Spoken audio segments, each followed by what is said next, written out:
On roule dans quelle direction, là? Alors là, on va arriver à Sauzoin.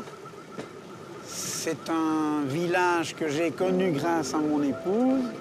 Je l'ai rencontré et fatalement, j'ai adopté Christine et le village. C'est un des plus beaux villages de Wallonie. Christine est donc née à Sauzois. Elle est de Sauzoin, tout à fait originaire. Elle y habitait 25 ans. Et puis nous nous sommes mariés, voilà. Tu connais bien la région, du coup? Ah, je la connais super bien parce que je fais énormément de vélo dans le coin. Je vois ça, tu as de l'entraînement. J'ai de l'entraînement, oui, les drésines, c'est relax. Mais en vélo, je parcours énormément de kilomètres, je fais découvrir la région. Il y a plein de petits chemins à gauche et à droite. Principalement des cyclotouristes parce que j'organise dans les gîtes que nous avons ici dans le village des séjours clés en main. Donc je fais découvrir vraiment tout ce qu'il y a possibilité pour les cyclotouristes. Qu'est-ce qu'il y a à voir à Sauzois, alors? Alors à Sauzoin, on a la chance d'avoir une magnifique montagne, la montagne de Sauzoin, qui est une réserve naturelle. Je te conseille vivement d'y aller là-haut. Tu rencontreras Yves, qui est un garde forestier de la DNF. Située sur l'un des versants de la vallée de la Molinier, la montagne de Sauzois bénéficie d'un ensoleillement et d'un patrimoine naturel remarquable. Sans parler du point de vue. Je savais que je te trouverais là. Bonjour. Bonjour Adi. Ah bah dis donc, quelle ascension. Ah, c'est pas mal, hein? La montagne de Sauzois n'a pas usurpé son nom, hein. Et il fait chaud au sommet, on sent la différence de climat. Oui, dès qu'il y a un rayon de soleil ici, c'est assez formidable. énorme. Oui. Qu'est-ce que c'est que cette montagne?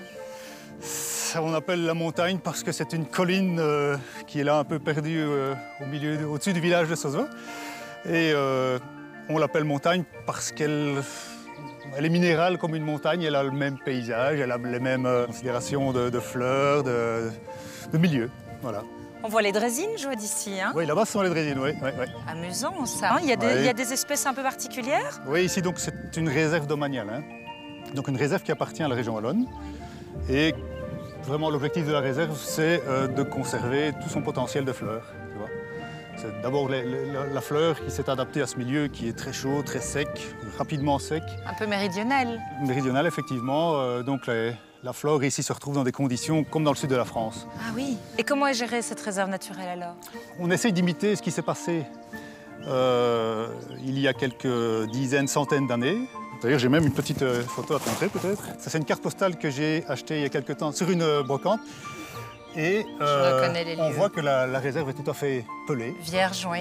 Et donc, ce qui se passe, donc, les habitants ont récolté tous les bois. Et après avoir défriché la forêt, eh bien, ils font pâturer leurs moutons. Ah, c'est ça. Et donc, on essaye d'imiter la chose aujourd'hui. Ça veut dire qu'il y a des moutons qui paissent ici en pleine liberté? Oui, tout à fait. Il y a des moutons. Et je crois d'ailleurs que tu connais la bergère. Elle s'appelle Muriel. Ah oui, je l'ai rencontrée à Marais-Dessous. Voilà, Muriel, si tu te souviens bien d'elle. Et donc, voilà, elle est dans la réserve. Et donc, je t'invite à aller la rencontrer. Elle est là-bas. Génial, ça. On appelle le pré-parking. Je vais aller lui dire bonjour. Voilà.